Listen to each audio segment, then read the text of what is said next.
Ndagushuje kandi nguhaye ikaze kuri iyi sheni ya Cayitube ya Beta Skills TV, aho tugenda twigira hamwe byinshi cyane bishobora kuba byagufasha kwitungira amagara mazima.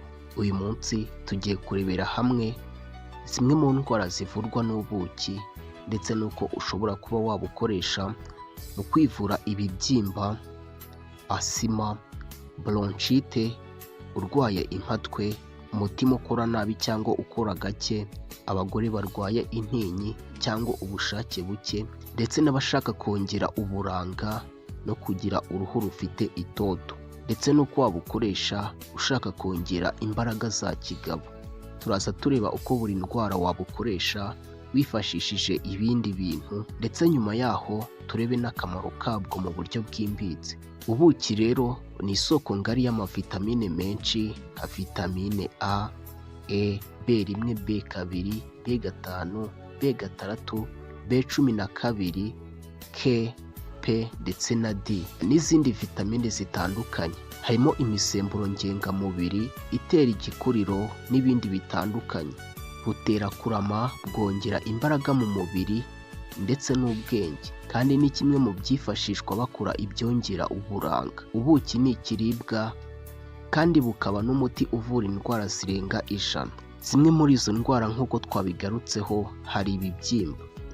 Iki gihe mu gihe ufite ibibyimba, kubusigaho kenshi butuma ikibyimba gishya. Icya kabiri, ushaka kunanuka ni ugufata ikiyiko kimwe cy'ubuki mbere ya buri gaburo. Ufite amaraso akennye ni ugufata ikiyiko kimwe cy'ubuki ukavanga n'ibiyiko 2 by'umutobe w'indimu ukanywa mu gitondo nta kindi kintu urafata. Urwaye asima ni ugukatagura igitunguru cya onyo, kugitumbika mu kirahure kinini cy'amazi ashyushye buhoro, ukabikora nimugoroba mu masaha 3. Mu gitondo wongeremo ikiyiko cy'ubuki n'ikiyiko cy'umutobe w'indimu, unywe nta kindi kintu wari washyira mu nda. Mu gihe urwaye bronchite, ufata ibiyiko 3 by'umutobe w'indimu mu kirahure cy'amazi ashyushye buhoro cyangwa y'akazuyazi, ugashyiramo ikiyiko kimwe cy'ubuki, ukabifata 2 ku munsi nyuma yo kuryaho amasaha agera kuri 2. Ni ukubikora iminsi 7 ikurikiranye, ukajya ubikora 3 mu cyumweru kugeza ukwezi. Uyu muti ushobora kuwusubiramo ukajya ukomeza uwukoresha.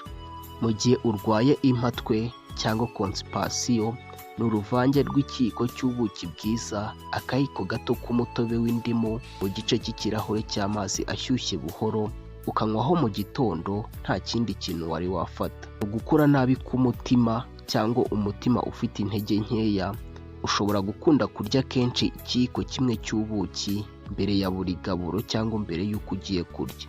Umugore utwite afata ikiyiko cy'ubuki kivanze n'ikiyiko cy'umutobe w'indimu inshuro 3 mu cyumweru. Umugore urwaye intinyi ashobora gufata ikiyiko cy'ubuki bwiza bucaniriwe ku muriro, akabufata nimugoroba mbere y'uko aryama.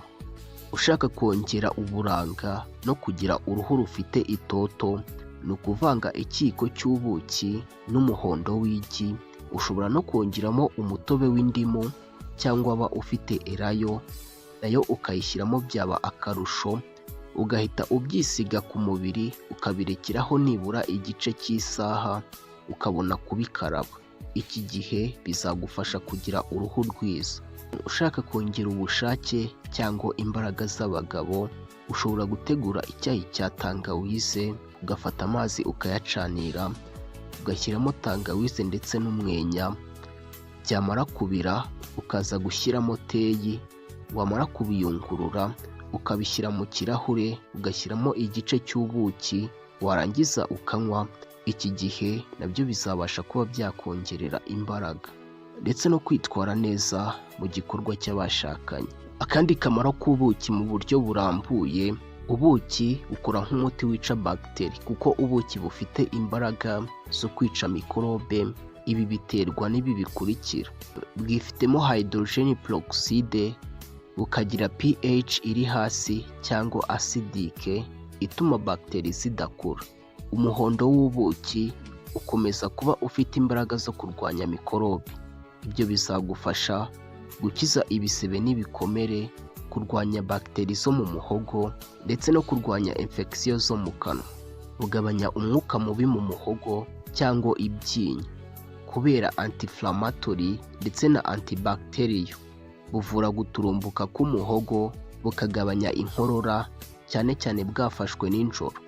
Niyo mpamvu bukoreshwa mu cyayi n'ubuki iyo ufite ibicurane cyangwa izindi ndwara zo mu buhumekero. Zifitemo intungamubiri cyane cyane antioxidant kuko zirimo flavonoid na polyphenol, zikigiramo vitamine B2, B3, B5, B6 ndetse na vitamine C. Zifitiye imyunyungugu irimo nka calcium, potassium, magnesium, copper na iron. Akamaro ka antioxidant ni ukugabanya oxidative stress, kurinda uturemangingo gusaza vuba, bukaburizamo indwara z'umutima ndetse n'ubwandu butandukanye. Bukomeza ubudahangarwa kuko bukomeza imikorere myiza ya immune system, bukagabanya gukunda kurwara ibicurane kenshi, bugatera imbaraga mu mubiri mu gihe umuntu arwaye. Bugabanya inflammation kuko ubuki bufite anti-inflammatory substance ifasha mu kugabanya ububabare bw'imitsi, kugabanya gastric cyangwa uburwayi bwo mu nda, no guhosha acide reflux mu rugero rukwiye cyangwa kuzamura acide mu muhogo. Bufasha mu mikorere y'inda. Ubuki bushobora koroshya kunyara, kurinda indwara z'inda zo hejuru kuko bufasha uruhu gukanyarara, kuvura uduheri, kuvura ibisebe byoroshye, gutuma uruhu rwo mu kanwa rutangirika.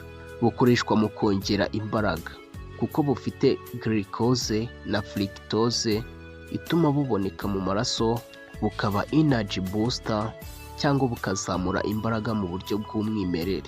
Ni bwiza ku bakora siporo, abakora akazi karuhanye n'abafite umunaniro.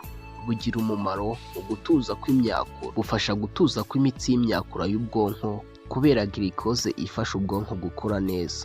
Bituma umuntu aruhuka neza mu gihe bwifashishijwe mbere yo gusinzira. Ubuki wongeyeho amazi ashyushye cyangwa umutobe w'indimu.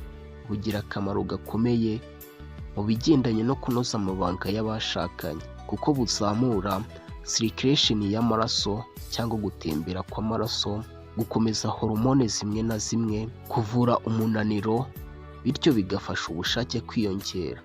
Iyo buvanzwe na tungurusumu, tangawize cyangwa cinnamon, bikora nk'ibirungo binini byongera ubushake. Si byiza kubuha umwana utararenza amezi 12. Ikindi ugakoresha mu rugero. Abafite diyabeti babwifashisha gake ndetse no mu rugero. Ndagushimiye cyane rero, tukaba twagendaga tureba byinshi bigiye bitandukanye bishobora kuba byagufasha mu gihe ukoresheje ubuki neza mu buryo bwo kwitungira amagara mazima.